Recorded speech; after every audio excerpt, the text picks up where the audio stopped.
Welcome to By George, an 80 Players podcast here at the George Theater. I am your host and marketing associate here at the George, Miranda Zapst. And today I have the lovely and talented, my co-host. I'm Deborah Hope. Hi. Thank you for having me. I am playing Weezer in Steel Magnolias, and right now we're at Truvy's Beauty Salon. It's perfect. We are currently in our photo booth at the George Theater, so be sure when you come in and see the show, we're going to get into what the rehearsal process has been like, what the show is, and all of those fun details. But when you do come in and see the show, make sure that you get your photo taken in Truvy's Beauty Salon. Yeah. Get your hair done. Exactly. I need to visit Truvy's. Yeah. I'm going to kind of hop in the middle of where I wanted to, but for the show, do you have to wear a wig? Is everybody wearing wigs? Yes. Okay. I think everyone wears a wig but me. Oh, okay. And they originally were going to wig me because of this. But because it is so crazy, it kind of fit with Weezer. Yeah. That she doesn't really care about her hair. Yeah. So, we decided, And last night was the first night that we washed my hair on stage. And so, I will. It's mine. Oh, being my washed. goodness.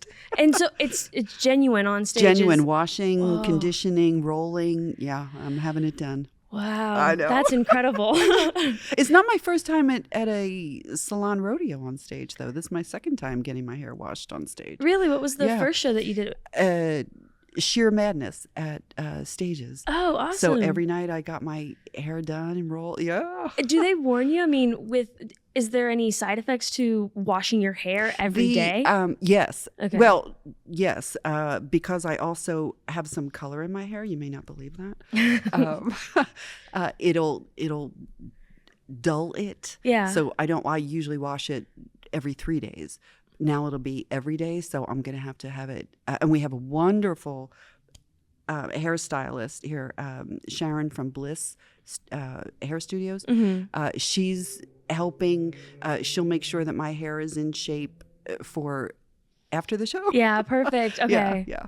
That's really, I was wondering because I went to the producers run a couple of days ago, or maybe it was over a week ago at this point. It's Thursday, it is. It is Thursday. And when you came out on stage, I mean, I believe you had your hair down, or it was half up, half down. I was like, you have gorgeous hair, I have to say. Thank you. I really do. And it's really long. I mean, you mostly wear it up, I'm going to have it cut, actually. It's about down to here right now. And this is my COVID hair. I call it my COVID hair. Because I have not been in the salon since COVID started. So I just kind of wanted to see what it would do.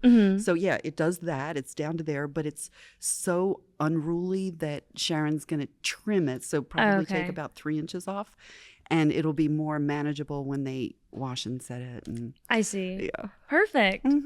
All right. Well, we'll hop back now to the start. So I want to hear about because you're a performer, you've been performing for quite a while. And so I want to know the backstory to that. What got you into theater? Who is your idol, or who was your mentor to get you in? And how has this journey been, and that's led you up to this point? It's a long and winding road story, so I won't get into all of it, but it's something that I believe I was born with. My father was actually a very funny person. I think he might have been a frustrated performer, maybe. Oh, okay. But they were not encouraging for me. That is not where they wanted me to go. But even as a little girl, I was the one who put on shows without telling my parents in my garage. And I would invite all the neighbors. So the neighbors would be knocking on the door, and my parents would be like, well, why are you here? Well, Debbie's putting on a show. Yeah. So, that's all I ever wanted to do. And then I went to New York that nobody knew about in my family for a little while. Yeah. And it was just something there was no one there saying this is how you do it. So it was all very piecemeal. And I met people along the way who said, oh, no, you take classes over here and do that. So from early on, this is all I've ever wanted to do. Yeah. Mm-hmm. I was reading up a little bit about your history and a couple of the shows that you've been in. Now tell me if it's true. It says that you worked under, or you were a coach by Uta Hagen. Yes. Oh, that was way back. Oh, my goodness. Yes. It was in her class. It was you pay for a 3-week intensive. So I took an intensive with her. I learned, I think, most of my stuff from Uta. Not that I use it all the time. Yeah. But it's in the arsenal. So that was a big, I had no idea it was that many levels to acting. Course. I thought you just got in there and you pretended. And yeah, she set me straight. That's awesome. Yeah. Well, and that's really the only name that I know when it comes to like acting coaching. Well, Stanley Zareff was another one. He's still around. Okay. I took classes from him here. I believe he came here.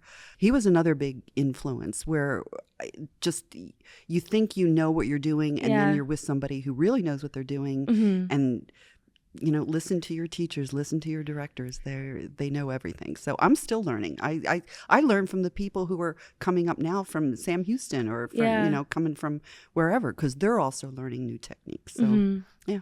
That's amazing. Yeah. I am not a performer by any means. This is the most that I will do on camera. Oh! But I did, when I was in college, take an acting class. Okay. And so, the marketing director that we have, Jesse, he was my acting professor in school. Oh my gosh. I know. I just love those full circle. Yeah.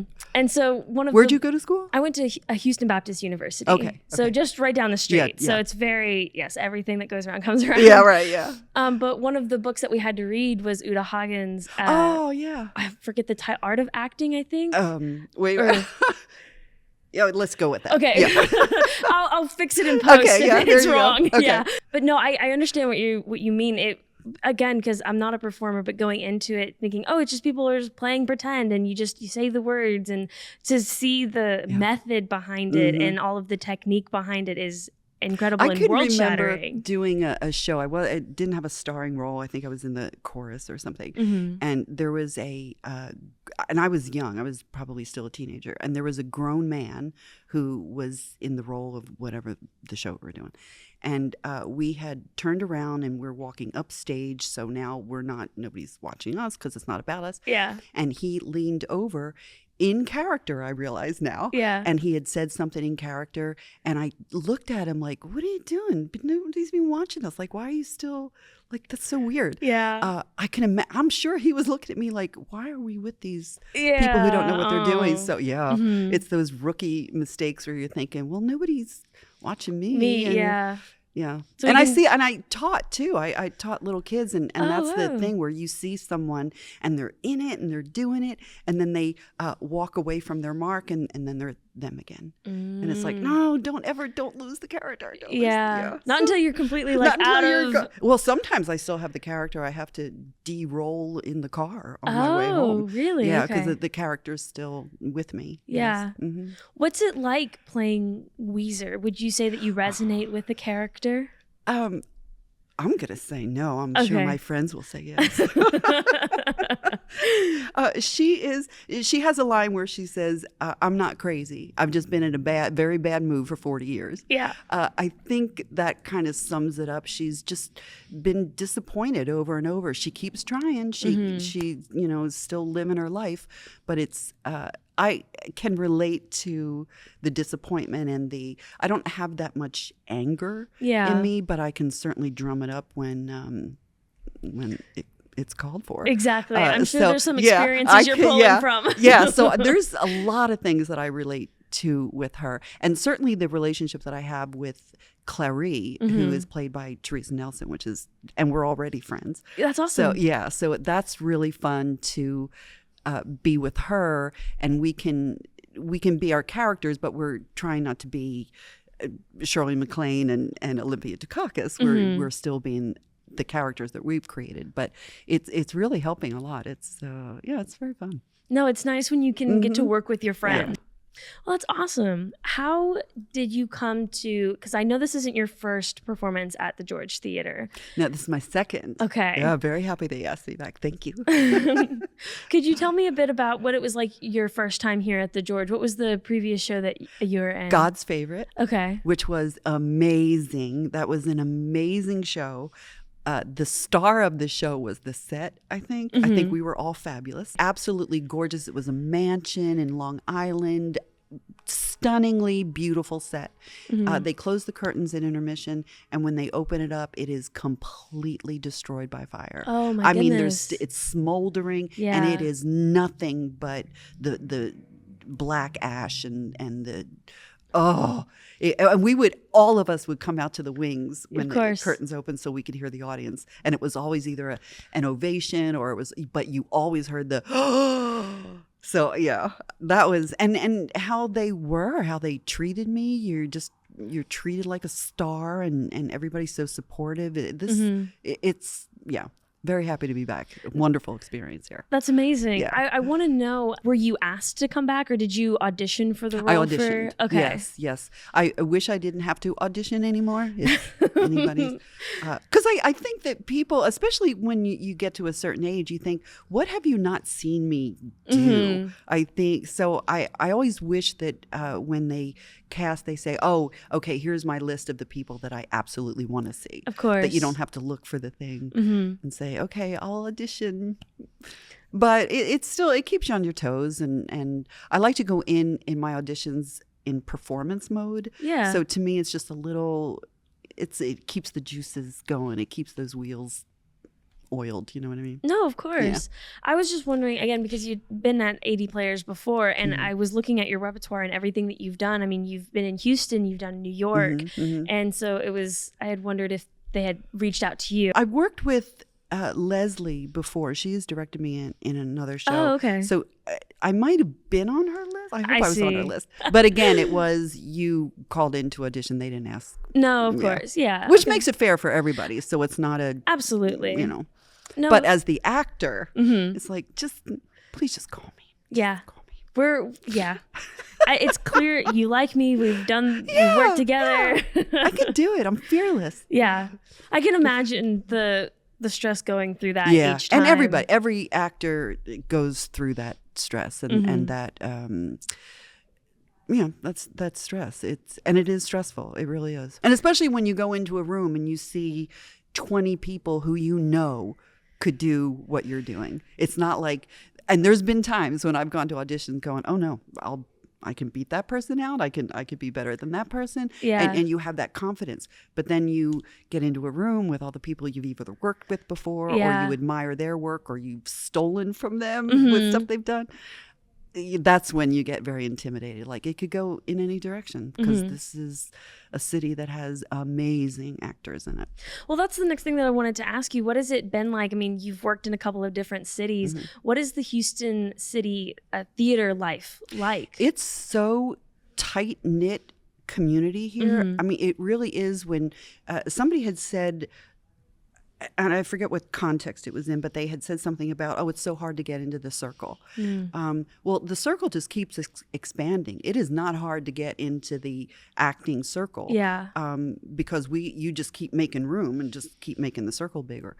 And like I said, the people who are coming up now, the young people, far and above better than I was when I started out. So it's you feel like you're passing a torch. Yeah. And again, they're coming right from learning from these universities, from UH or Sam Houston or wherever. Yeah. And you know that they're learning new things. So watching them work. Of course it's exciting. It's wonderful. But it's a very large circle that we want everybody to come into. I was going to say that I feel like it's constantly expanding. Yes. And the fact that and yet it's so tight knit. We're so supportive of each other. Exactly. I have a couple of friends who are in theater, and it's amazing the people, when you go and audition and you see the same people that you've been in shows with before, that you've auditioned with before. Yeah. And you build this community, and everybody's so uplifting because even if you don't get the part, then we're going to work on this next thing together. I'll see you later down the line. Yeah. And it's so inspiring to hear you say that you're still looking at the young artists coming up. I feel there's some people out there, or people have this mentality that they have it all figured out, and they know that this is and we don't need the young coming in and changing what we're doing, or It's not that they're changing so much, or even if there is a change, but I don't see it as changing what we're doing. I see it as enhancing. When you have something and they say, oh, this is great, and somebody comes along and says, oh, I can make it even better, why wouldn't you say, oh, yeah, let's make it even better than that? So that's kind of my mentality. Yeah, I go to theater all the time. I mean, I would live in a theater if I could. I absolutely love the people. I love the process, and I know what it takes to get something mounted on a stage. So I'm more than appreciative of what it takes to mount a production and the talent that goes into it, behind the scenes as well as on stage. No, of course.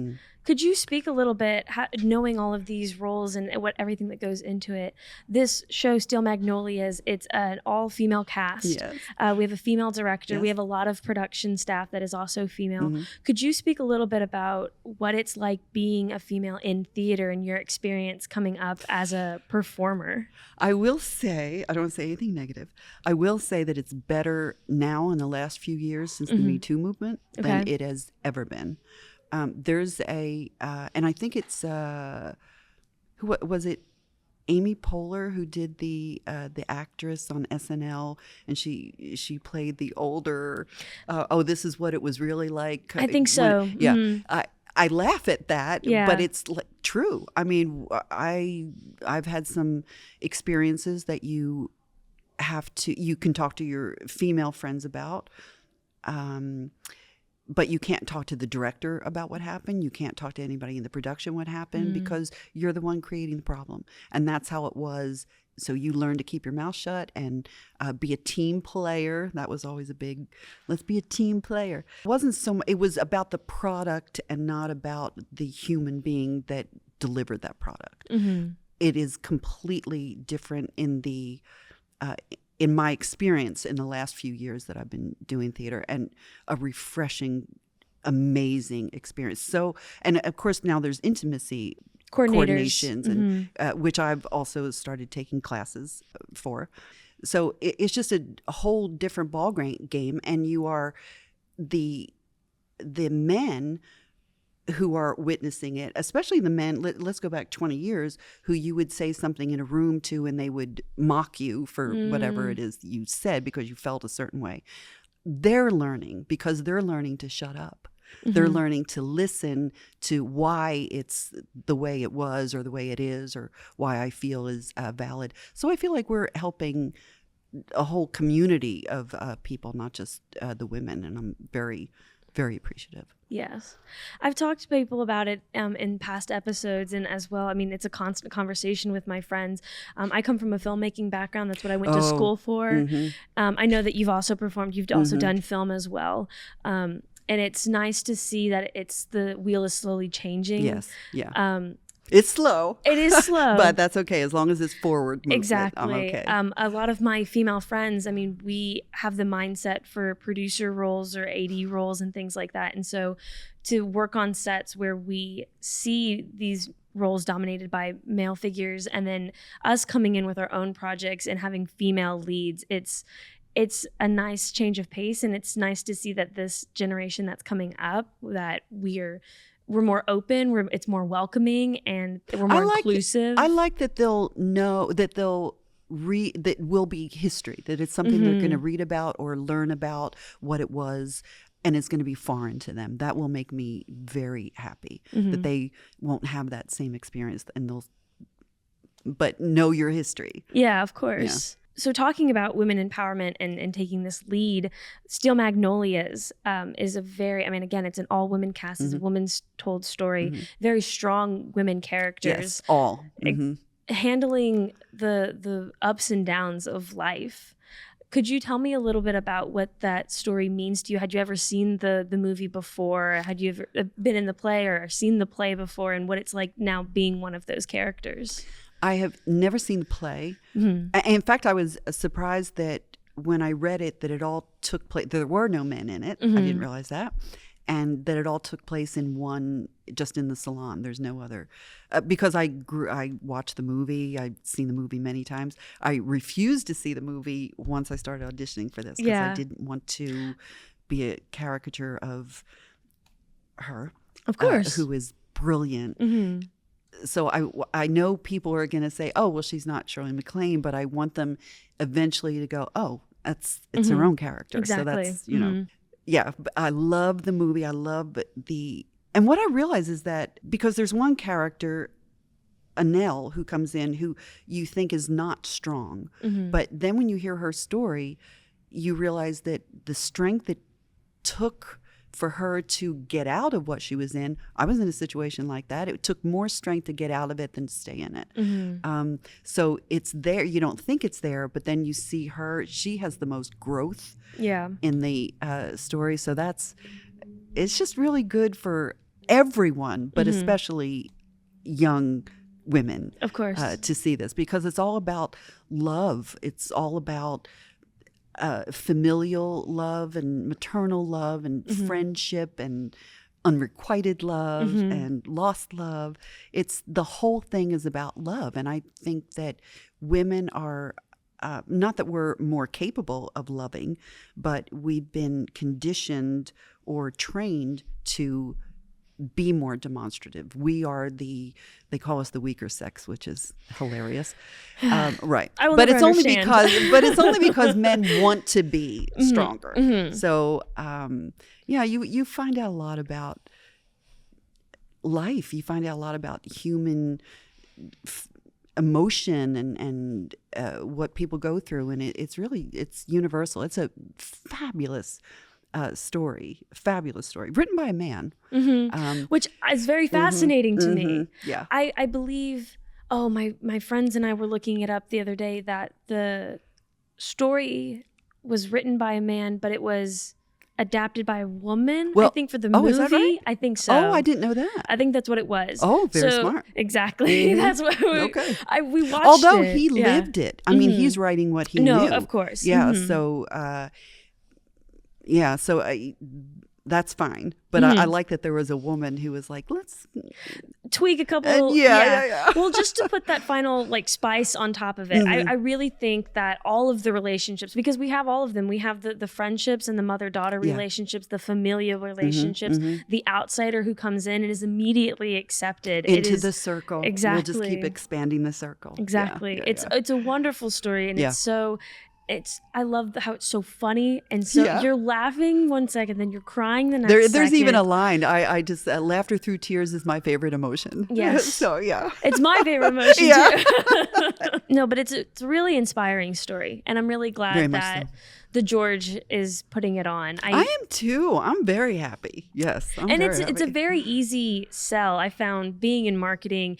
My boss again was saying that this was going to be one that was going to sell itself because it's a movie that was adapted, it's just beloved by everyone. Yes. And then I went home and I told my mom about it. And she's not in theater. I didn't grow up going to theater. Again, I'm more of a film person, but as soon as I told her about it, she's like, "Oh, we have to go see it." And I have to bring my sisters and we have to bring my cousins to come see it. And so now I think it's going to be a whole day that we do. We're going to get our nails done and then we're going to come watch the show. Oh, that's go wonderful. Have lunch. And so it's amazing how it on every level brings people together. Yeah, it really does. Well, it's the circle of life. The whole show goes through the gamut of all the seasons and all of the experiences of a human being. So it's brilliantly written, really, and many layers to it. Surprisingly. What has it been? So jumping off of Steel Magnolias for a bit and going back to working at the George Theater, if I may ask, what has it been like working at a Christian theater, and what does it mean to you to work at a Christian theater? I think when I first, because I'm not, so I think I had the, and I don't want to say prejudice, but almost the anxiety of what it was going to be, because I really did think it was going to be, this is so weird. Let me just preface this by saying when I moved to Colorado from Philadelphia, I thought that everybody had horses. Okay. And I thought that we were moving to the mountains, and I thought it's just going to be horses and it's going to be dirt roads. So that's just a weird concept. So I did think that if you bill yourself as a Christian theater, you're going to go in and everybody's going to be bombarding you with Christian stuff. No. I mean, that's what they are, but it's a professional theater whose they're absolutely lovely. So I feel very welcomed. I didn't feel like people were looking at me like, "Oh, we don't even know what she believes." So it's lovely. No, of course. And I feel that's the stigma that we're trying to break here. Well, because of what's going on in the world right now. That's where it's like, there's no religion for me. I'm going to back off and just be a good person. Of course. And I think that's wonderful. I just wanted to get your take on thank you. Being in the Houston theater scene, and again, performing everywhere, what it was like for you coming in. And I'm glad that it was so welcoming. Very. Not at all there was not dirt roads and nobody had horses. Not in Houston. No. All right. I'd like to get into the last couple of questions I have for you. Okay. I call it my lightning round questions. Oh, okay. If you have any advice for females in the theater world, what would you tell them? Somebody aspiring to be a performer or to get into the realm of theater? Take as many classes as you can with different people who teach different techniques. Mm-hmm. I would say I've learned many of them. I know there's some people who say, no, this is the one technique and this is the only one that you use. I believe that you should, it's a smorgasbord. You learn all of it and you take what works for you. Mm-hmm. Never stop learning. Use your voice. Don't be afraid. Mm-hmm. And treat every audition like a performance. That's wonderful. That's my advice. Thank you so much for sharing that. I hope there are people out there who can put that to good use. I hope so.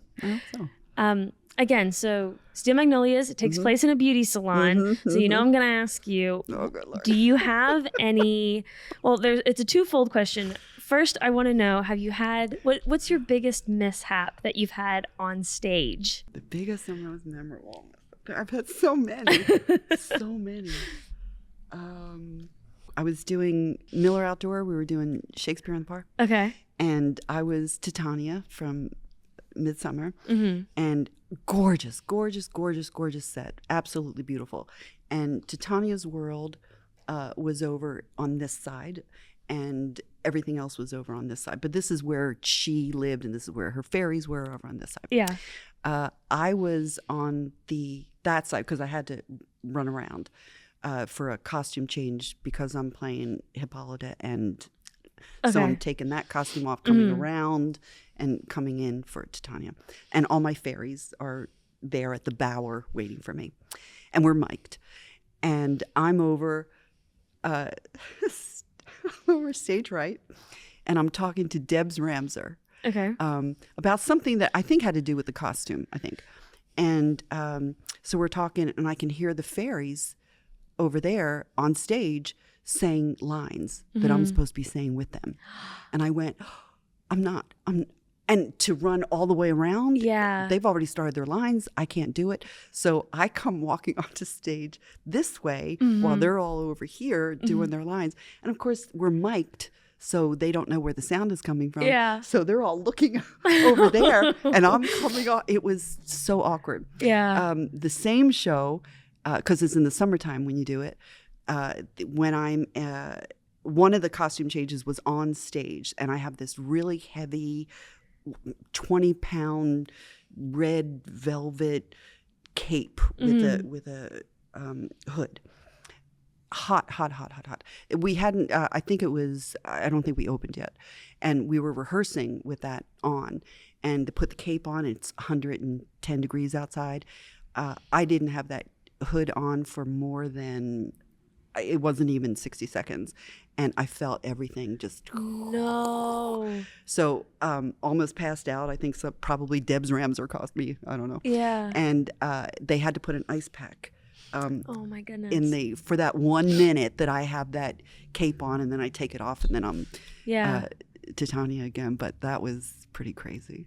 There's a lot. There's more mistakes than there are. No. But I imagine. But that's the beauty of it. I mean, every person. Well, I have not in the moment. No, but looking back on it, it's kind of funny. But in the moment, yeah. No, it's because of course you don't want it to go wrong, and you want every performance to be. But I think it's worthwhile to tell the stories, because then it helps the next generation or people who have those. I mean, you don't feel alone then.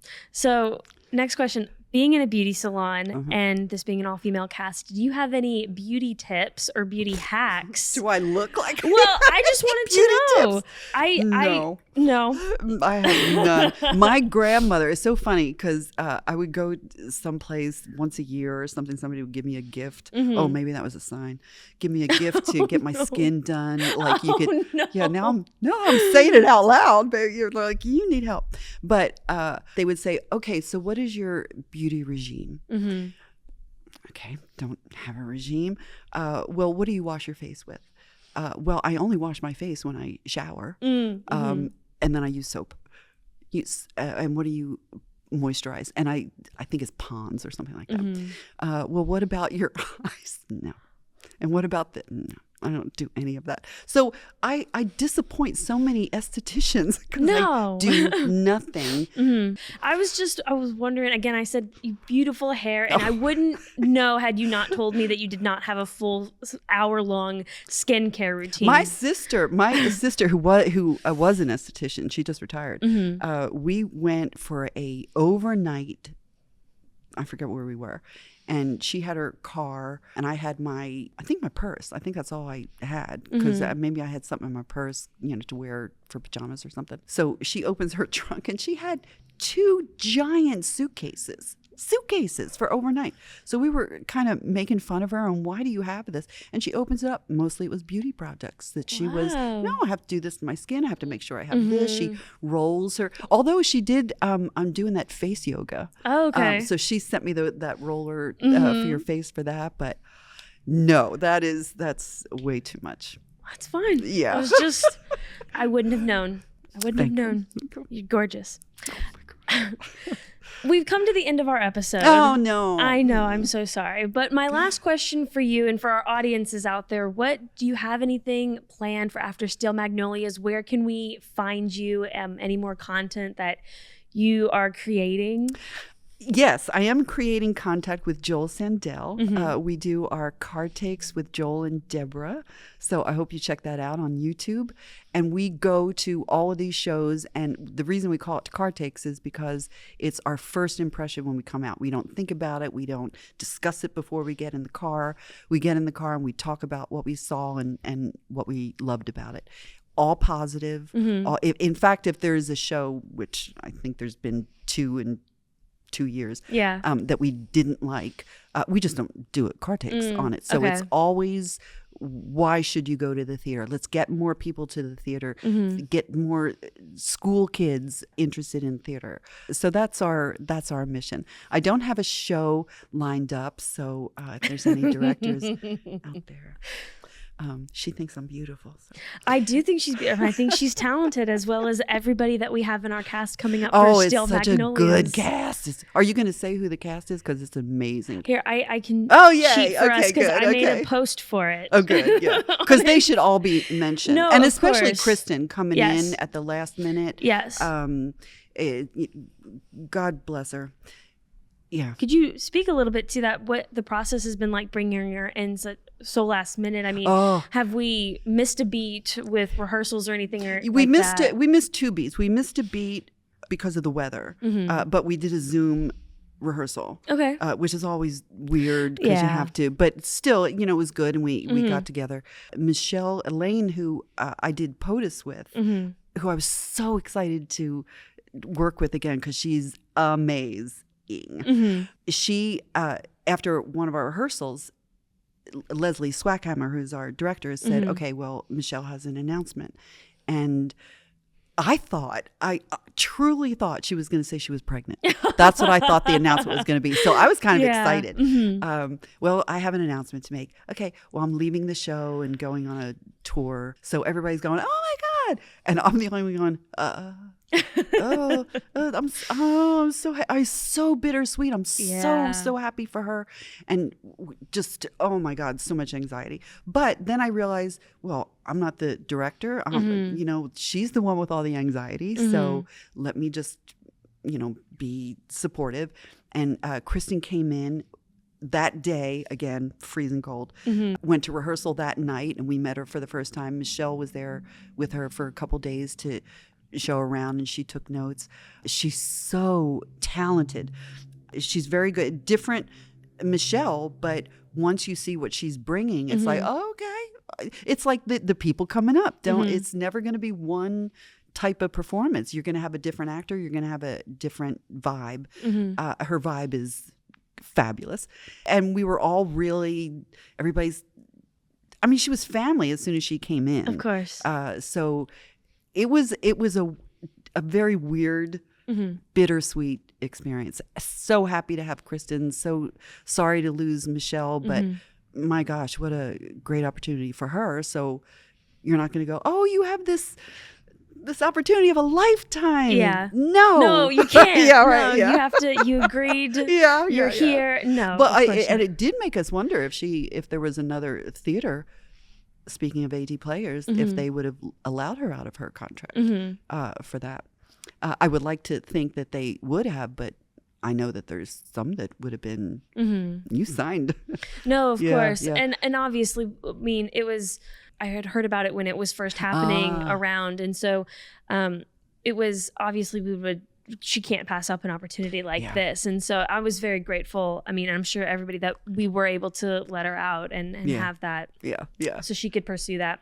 Yeah. But I want to thank Michelle. But I mean, she's gone, but it was so wonderful. I got to see her in some of the rehearsals. We're wishing her all of the luck in all of her future productions and performances. I will go ahead and I'll shout out everybody that we have in our cast for Steel Magnolias. We have Alice Gatling as Malin. We have Shanice Harris as Shelby. We are going to have Kristen Ellis as Truvy. We have Deborah Hope as Weezer. Teresa Nelson as Clary, and Laurel Brewer as Annelle. But we're looking forward to seeing all of them on stage. Completely, absolutely talented actresses. Oh, yeah. Yeah. Very strong cast. Very strong cast. I mean, I don't want to spoil anything. If you haven't seen Steel Magnolias, it's a very bring touching. Your tissues. Yes. Yeah. It is. You will be laughing through tears. When I went to the producer's run at the very end, I had to take photos. I was crying through my camera lens trying to capture photos. So we have not gotten through that scene with her where we're all not genuinely crying. My goodness. You don't have to. I mean, the second she starts, because we know it's coming. So the actor part is to hold it in, not let it out. But I'll tell you, those first few rehearsals, I mean, we just handed tissues out to everybody. We were just sobbing. Alice is incredible. Absolutely. Well, thank you so much for joining me on this episode today. Do you have any final words to the audience about Steel Magnolias or anything? My final word is come out to see the show. It's about love, strength, family, and love. Yeah. There you go. Love, love, love. All you need is love. Amazing. Yeah. And on that note, we'll go ahead and end it. Thank you guys so much for watching this episode of By George. We will see you guys next time. Bye. Thank you. This has been By George, an 80 Players at the George Theater podcast, hosted and produced by Miranda Zapes. Listen anywhere you listen to podcasts and follow us on Instagram at By George Theater. That's THEATRE. Sure to like, share, and subscribe. And By George, we'll see y'all next time. I mean, if I have to dress up, I know how to dress up. No, of course, yeah. I went to a makeup artist for a party that they had at Fourth Wall. Got all glammed up, but that is very, very unusual for me. When I worked in New York, when I lived there, then it was every day I was dressed up. Every day was makeup. Every day was this. It's either my age or it's the geographical location. I see, yeah. That it is whatever it is.